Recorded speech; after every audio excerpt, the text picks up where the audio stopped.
Kabag Umum Layanan Dikti Wilayah 8 Iwayan Suarjaya membuka secara resmi Kongres Nasional Himpunan Mahasiswa Pariwisata Indonesia HMPI ke-8 tahun 2018 di kampus STP Bali Internasional di Denpasar.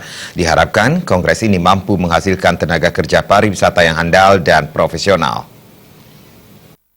Mahasiswa Pariwisata Indonesia HMPI ke-8 dari 6 sampai 9 Oktober 2018 diikuti 168 peserta dari 31 perguruan tinggi. Kongres merupakan agenda tahunan berskala nasional sebagai ajang berdiskusi dan mesi mekrama antar mahasiswa pariwisata seluruh Indonesia. Kongres mengambil tema Sustainable Tourism, an Approach to Improve Quality of Tourism atau pariwisata berkelanjutan, pendekatan untuk meningkatkan kualitas pariwisata. Tema tersebut diangkat dengan tujuan mahasiswa pariwisata dapat memahami pentingnya menjaga kelestarian lingkungan, sosial budaya, dan pemberdayaan di bidang ekonomi. Selain itu, mahasiswa pariwisata diharapkan mengamalkan dan mengimplementasikan tridharma perguruan tinggi, yaitu pendidikan, penelitian, dan pengabdian kepada masyarakat. Ketua Panitia Putu Yoga Jaya Kusuma mengatakan, Kongres akan membahas ADRT dan pemilihan Ketua DPP baru tahun 2019. Hasil Kongres ini akan dijadikan program kerja tahun depan. Baik, acara Kongres Nasional HMPI 8 ini merupakan ajang silaturahmi seluruh mahasiswa pariwisata Indonesia yang ada di Indonesia.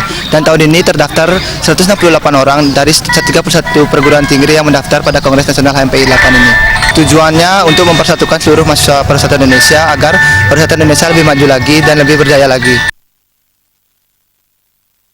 Direktur STP Bali Internasional Made Sujana mengatakan, Kongres Mahasiswa Pariwisata seluruh Indonesia bertujuan mensejajarkan ilmu pariwisata dengan ilmu lainnya. Kedepan sesuai dengan pencanangan pemerintah, pariwisata itu terus berkembang dan menargetkan perolehan devisa dari sektor pariwisata sebagai sektor unggulan. Walaupun belum mencapai puncak, tren perkembangannya cenderung meningkat dibandingkan sektor lainnya, seperti migas yang trennya cenderung menurun. Indonesia sebagai negara tujuan wisata dan pariwisata sebagai industri global perlu mempersiapkan tenaga berkualifikasi internasional sehingga kesempatan bekerja di Bali atau daerah lain di Indonesia maupun luar negeri terbuka lebar. Pariwisata tidak terkait pada keterampilan dan keilmuan, tetapi juga sikap dan tingkah laku.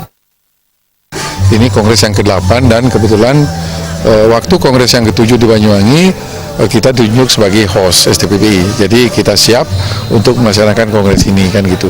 Jadi kita ingin sebetulnya karena kan pariwisata ini kan ilmu baru diakui di Republik ini sebagai suatu disiplin ilmu pada tahun 2008 ya, sehingga untuk bisa mengembangkan, memicu ilmu ini biar sama dengan ilmu-ilmu yang lain, maka segala kegiatan yang terkait dengan penelitian, pengabdian, kemudian seminar-seminar, kongres itu kita harus laksanakan ya, sehingga harapan kita ilmu pariwisata bisa tetap eksis di negara kita gitu. Kongres HMPI ke-8 akan menitik beratkan pada pengembangan SDM ke depan yang diisi dengan seminar, perlombaan, dan debat dalam bahasa Inggris. Kongres kali ini sebetulnya juga untuk menjawab tantangan dan memenuhi target pemerintah bisa meraih 20 juta kunjungan wisatawan ke Indonesia. Hal ini tentunya harus disertai meningkatkan keterampilan dan SDM tenaga kerja pariwisata di Indonesia. Artaya Bali TV.